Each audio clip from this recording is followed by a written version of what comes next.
Audio Jungle.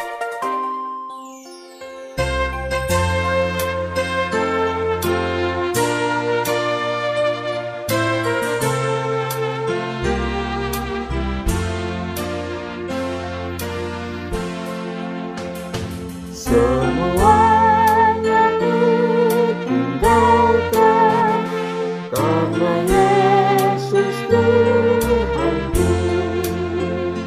Aku mendengarkan sabdunya yang ku pandang Tuhanku. Temanku menjauh dariku, sebab Yesus sertaku. Dia obatku yang agung, yang menyambut diriku. Tetap sedang ajarku, makin habis waktuku. Ku merasa bahagia masuk surga yang bakal.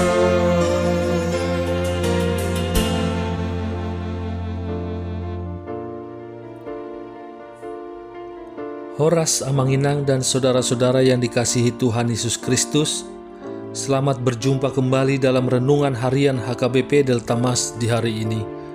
Salam sejahtera buat saudara semua dimanapun berada. Damai dan sukacita oleh Roh Kudus melimpah senantiasa dalam hati dan kehidupan kita. Sebelum kita mendengarkan renungan firman Tuhan pada hari ini, marilah kita bersatu dalam doa. Ya Bapa kami yang bertata di kerajaan surga, yang kami kenal melalui nama anak-Mu, Tuhan Yesus Kristus, yang selalu mengasihi kami, Tuhan yang kudus dan mulia. Terima kasih dan kami bersyukur untuk berkat dan penyertaan-Mu di sepanjang hidup kami.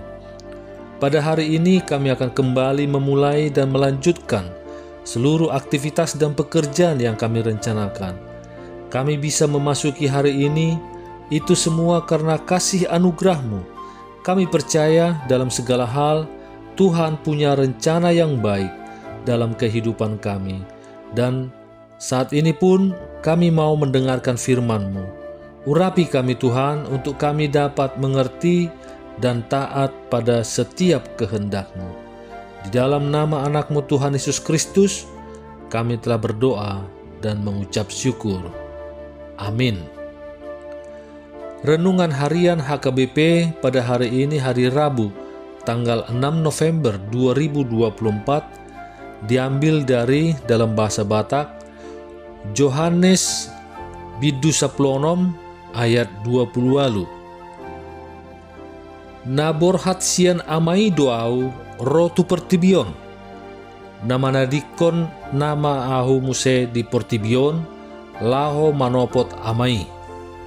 Dalam bahasa Indonesia, Yohanes 16 ayat 28.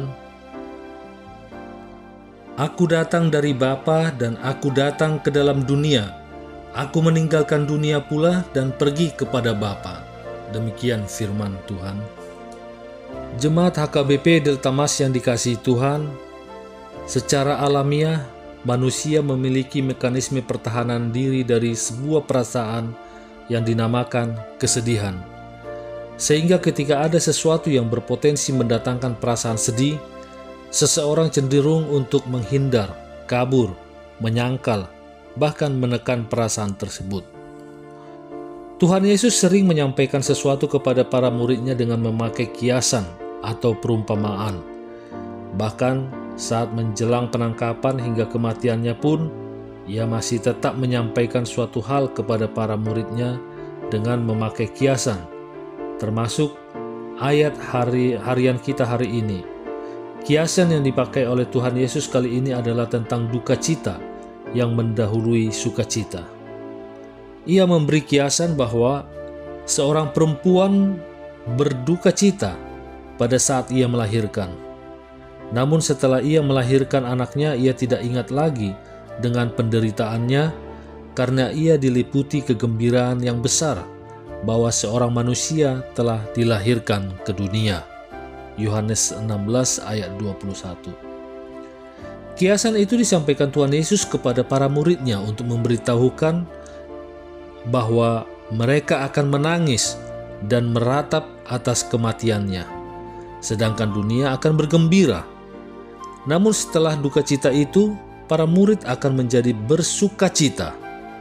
Mengenai kelanjutan kisah penangkapan hingga kematian dan kebangkitan Tuhan Yesus telah kita ketahui bersama-sama, bahkan hingga kisah kenaikannya ke surga.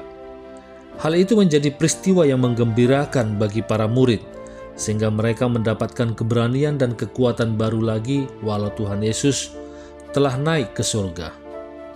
Jemaat yang dikasihi Tuhan, dari pernyataan Yesus kita diajarkan bahwa dunia ini menawarkan kesenangan yang sementara atas hal-hal yang akan binasa. Jalan menuju sukacita yang sejati dan abadi juga seringkali perlu ditempuh melalui air mata dan kesedihan. Bukankah Raja Penyelamat harus mengalami dahulu penderitaan itu, baru mencapai kemuliaannya? Sangat jelas apa yang menjadi tujuan Tuhan Yesus datang ke dunia. Ia diutus oleh Bapa untuk menyelesaikan karya penyelamatannya kepada manusia atas dosa-dosa manusia. Yesus berhasil menjalankan tugas yang mulia itu. Tidak ada satu kegagalan pun yang dilakukannya selama ia hidup di dunia ini. Dalam 1 Petrus 2 ayat 22 dikatakan, ia tidak berbuat dosa dan tipu tidak ada dalam mulutnya. Tanda bahwa tugasnya telah selesai adalah dengan kembali kepada Bapanya. Kesetiaannya kepada Bapa telah menjadikannya anak Allah dan juru selamat manusia. Dunia dengan segala tawarannya tidak memalingkan keteguhan hatinya dalam menyelesaikan tugas yang diberikan Bapa kepadanya. Satu hal yang ia mau setelah kepergiannya kembali kepada Bapa adalah agar para muridnya tetap hidup dalam keberanian dan keyakinan yang kuat kepadanya. Jemaat yang dikasihi Tuhan Yesus, di tengah-tengah proses hidup yang kita alami, kita sangat mungkin kehilangan banyak hal yang akan menyakiti hati kita. Namun, sadarkah kita bahwa hal-hal yang Tuhan izinkan hilang dan pergi dari hidup kita bisa jadi berpotensi menggiring kita pada kebinasaan? Tuhan sedang bekerja memurnikan iman kita. Tuhan ingin kita berduka atas dosa kita dan mati atas keakuan kita. Ini adalah penghiburan yang luar biasa. Jadilah orang yang kuat jika Anda mengalami berbagai duka selama masih berada di dunia karena pemurnian iman kita, daripada kesedihan kekal yang akan datang. Duka cita apa yang saat ini Anda alami? Kristus berjanji mengubah kesedihan kita menjadi sukacita. Percayalah dan bersiaplah menerima sukacita sejati yang tak dapat ditukar dengan apapun kelak.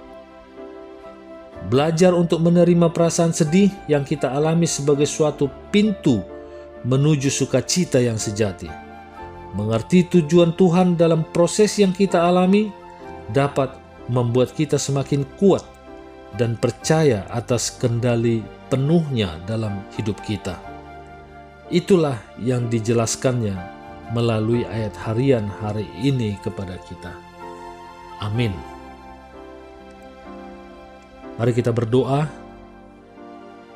Ya Bapa kami yang bertata di kerajaan surga, kembali kami mengucapkan syukur dan terima kasih atas firman yang baru kami dengar di hari ini. Kami percaya dalam setiap proses yang kami alami, ada kebaikan Tuhan di dalamnya. Berikan kami pengertian dan kekuatan untuk dapat melangkah bersamamu. Pulihkan kami dari kesedihan, amarah, sakit hati, dan buatlah kami lebih dekat kepadamu untuk semakin mengerti kehendak-Mu bagi kami. Demikian juga berkatilah kami di sepanjang hari ini, di dalam segala tugas aktivitas kami, dalam studi, dalam pekerjaan, dalam usaha, dalam pelayanan, dan juga kiranya Tuhanlah yang menjadikan kami berhasil dan berkemenangan di setiap rencana-rencana kehidupan kami. Kami juga berdoa untuk anak-anak kami, baik yang saat ini bersama kami dan yang berada di luar kota yang jauh dari kami orang tuanya, di mana mereka untuk menuntut ilmu dan juga untuk bekerja. Kiranya Tuhanlah yang memimpin kehidupan mereka, jauhkan mereka dari segala mara bahaya dan sakit penyakit. Dan Engkaulah ya Bapa yang mendatangkan sahabat-sahabat yang baik bagi mereka, yang dapat mendukung mereka dalam pendidikan maupun pekerjaan mereka. Dan bersama-sama mereka dalam pergaulannya, mereka beraktivitas sesuai dan seturut dengan kehendak-Mu. Mohon juga ya Bapa lawatan-Mu kepada Opung Jessica Boru, Nyonya Sitorus Boru Sidabutar, Simatua Boru dari Amang Hasiahan, yang saat ini dalam keadaan sakit dan dirawat di Rumah Sakit Sentra Medika. Kiranya Engkaulah ya Tuhan yang memberikan kesembuhan baginya, melalui memberkati para medis agar apapun tindakan dan obat yang diberikan adalah yang terbaik untuk kesehatannya. Demikian juga kami berdoa buat saudara-saudara kami yang saat ini merasa lemah, Tuhan kuatkan, dan yang susah sedih, Tuhan hiburkan. Demikian juga yang putus asa, Engkau berikan semangat baru, dan yang terikat terbelenggu dosa, Tuhan lepaskan dan beri kemenangan. Serta yang sedang dalam masalah atau persoalan, Tuhan berikan jalan keluar yang terbaik bagi mereka. Terima kasih Tuhan atas segala yang terjadi dalam kehidupan kami dan juga di setiap rencana-rencana kehidupan kami. Kami percaya Engkau akan memberikan yang terbaik bagi kami semua, karena Engkaulah yang Maha Tahu, yang Maha Kuasa, Maha melihat akan masa depan kami. Kami serahkan semua permohonan kami ini ke dalam tangan pengasihan-Mu, dan kiranya kehendak-Mu lah yang jadi di bumi ini seperti di surga. Haleluya. Marilah kita terima berkat dari Tuhan. Kasih karunia Tuhan Yesus Kristus dan kasih Allah Bapa dan persekutuan Roh Kudus menyertai kita semuanya. Amin.